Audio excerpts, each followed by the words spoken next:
We're now joined by our two longtime friends, Tony Russo, President, Commerce and Industry Association of New Jersey, and CEO and publisher of Commerce Magazine, our longtime media partner, and Michael Shapiro, founder and CEO, TAPinto, and founder and CEO of Hyperlocal News Network. Tony and Michael, great to have you with us. Thank you, Steve. Good to be here. Great to be here, Steve. So what's in Italian, there's a word for this. It's called a mashad. Tony knows exactly what I'm talking about. It means a marriage, sometimes arranged, back in the day. But this is a partnership between the two organizations. Tony, talk about it. Yeah, thank you, Steve. I've known Mike now for a few years, and it's getting harder each month to really stay in front of people with all the information overload that's out there, both in the internet and just people's busy lives, right, working remote. So Commerce Magazine, I'm happy to say our partnership with you has been great. But we were founded in 1968, and we're always looking for ways to improve what we do and how we deliver the magazine. And so when Mike and I saw each other last November, he and I just talked about this partnership. And it's great because his platform, and I'm sure he'll talk about it, just the access to that local news media, right, in terms of the people that want to cover or want to get their news from the internet.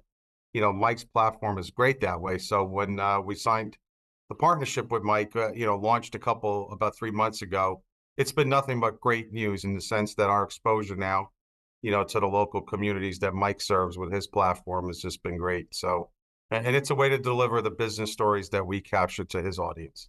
And as Tony said, all of us are looking for different, innovative, creative, impactful ways of reaching different audiences. Michael, talk about your platforms, and how it's connected to the work that Tony and his colleagues are doing.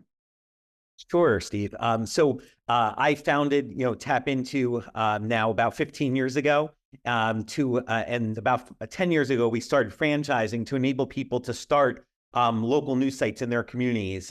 Today, we have almost 100 franchise TAPinto local news sites in New Jersey, covering over 125 municipalities. Each site provides original local news reporting every day. They have to be objective. They have to follow the Society of Professional Journalists ethics.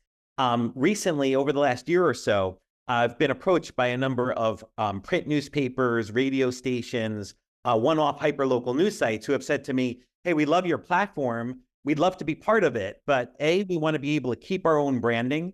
And two, all of the back office services that you provide to your franchisees, we'd like to be able to have them a la carte. So in the recent months, we've been able to create the technology to enable us to white label our platform. What does that mean? White label?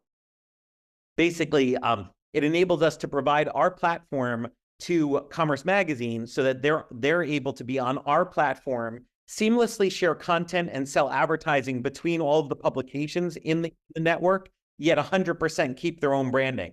So when you come to the Commerce Magazine site online, you don't see TAPinto anywhere on it, including the domain name, but it's running on the same platform. And my view is that it's kind of the ultimate in collaboration. It's publications coming together where they can seamlessly share content with each other. So for example, when Commerce Magazine does a business story, a statewide business story, they can share that content with all of our local TAPinto sites in the network. Similarly, if a TAPinto site, say in Westfield, covers a business grand opening story, they can share that story with Commerce Magazine, and now Tony's magazine has that content. And Tony, a follow-up on that, really the media, the competitive nature of the media, I would love to get your perspective a little bit. Mike talked about it in terms of the collaboration and the partnership, but how do you put that competitive nature on the side for the betterment, I don't even know if that's a word, of the thank you, of the viewers, the readers, because I just love consuming my information in a digital way. I love also reading in print sometimes.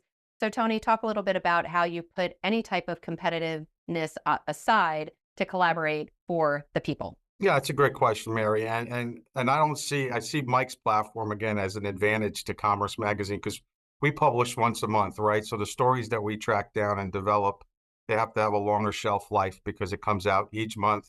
And we want those stories that you don't normally see on TV or read anywhere else, whether it's, and you both know that we have about 900 members from virtually every business sector. So it's really interesting when you find out those stories, and we like to cover those personal stories develop it, and then using Mike's platform, it reaches local audiences that we wouldn't reach before. I mean, we're a business to business magazine. Working with TAPinto now, when somebody's sitting in their house wanting to hear the high school sports score or what's going on with the mayor and town council, and we're Mike's, business partner, and they maybe want to see what happens in Trenton. Maybe we're covering a story what happens in Trenton. It's just another resource for them. So we don't see it as a competition. We actually see it as, like, again, a compliment to, again, what Mike has done through his network. Just a way for us to get the business stories out there to the local people that normally maybe wouldn't see it. And that's good. Again, we come out once a month. So, it's something that we have to just be strategic about what we're going to cover. Each month is a different theme. That's Like, right. for example, the June-July issue is going to be about tourism and hospitality. We'll put it up to Mike's platform and wait to see who reads it and get the feedback. And along those lines, my monthly column on leadership runs in commerce and has for many years. It's an important platform for us. But one of the things that's interesting, Michael, is that for years, Mary asked the question about competition or our perception of competition. For so many years, the print folks and the traditional TV media folks, we were too isolated, insulated, and caught up in our perception of competition to understand that the only way is to collaborate, partner with others on other platforms. What the heck do you think took so many folks so long, Michael, to realize we just can't survive with the status quo and the way we've been putting information out? Long-winded question, I know. But there are newspapers across this state that don't exist anymore, or no more on Saturdays, or they had to know a long time ago the model had to change, Michael.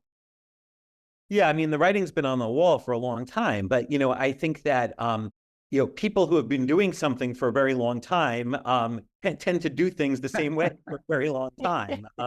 Yeah. Whereas, like, when I started TAPinto, I candidly, and I talk about this, I had no journalism experience and I had no sales experience, and I think that that's enabled us in large measure to be successful because I didn't have any kind of preconceived notions of what we should be doing. I wanted to kind of invent it and evolve it as we continued to grow, to make it into the best product for our readers, for our advertisers, and to provide really meaningful local news coverage. And to your point, I mean, even today, there are still publications that have walls erected to prevent people from reading their content. And to me, it should be about breaking down walls. To me, you shouldn't have to decide between paying for food and knowing what your town council is doing. But on many local news sites, as well as many local newspapers, you can't find out what your town council is doing without paying to get the news. Our view is totally different. It's to democratize the news. And we make our money through advertising. So bring the people to the site, get them excited about the local news, get them, keep them coming back. And then reach out to local businesses and say, hey, do you want to reach our readers? Here's how to do it. Last question on my end.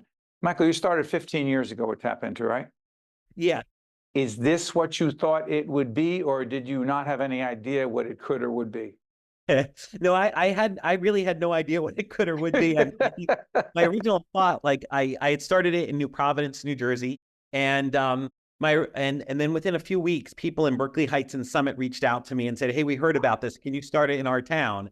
And then I left my job in New York to do it full time. I had been an attorney in New York. And my original idea was I was just going to build those 3 sites, their traffic, their revenue, their content. And I built them the profitability. We were able to bring on a full-time editor, but I kept getting more and more requests from people to expand to their town. And that's what led me to come up with this idea of franchising local news, which to this day, still nobody in the country has done.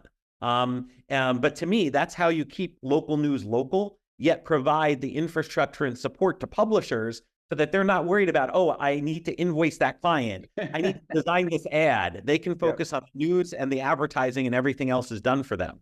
Mary, before I let everybody go, you get most of your information from TAPinto in Westfield. 1,000%. TAPinto Westfield. I actually know the local writer for TAPinto Westfield, and it's great. And I can't stress enough just to get that local information, especially when both of my boys were in high school, getting that local information having your kids featured because they did something really cool. Joey has been featured in TAPinto for writing a musical in his senior year. Joey, it's your just a- son.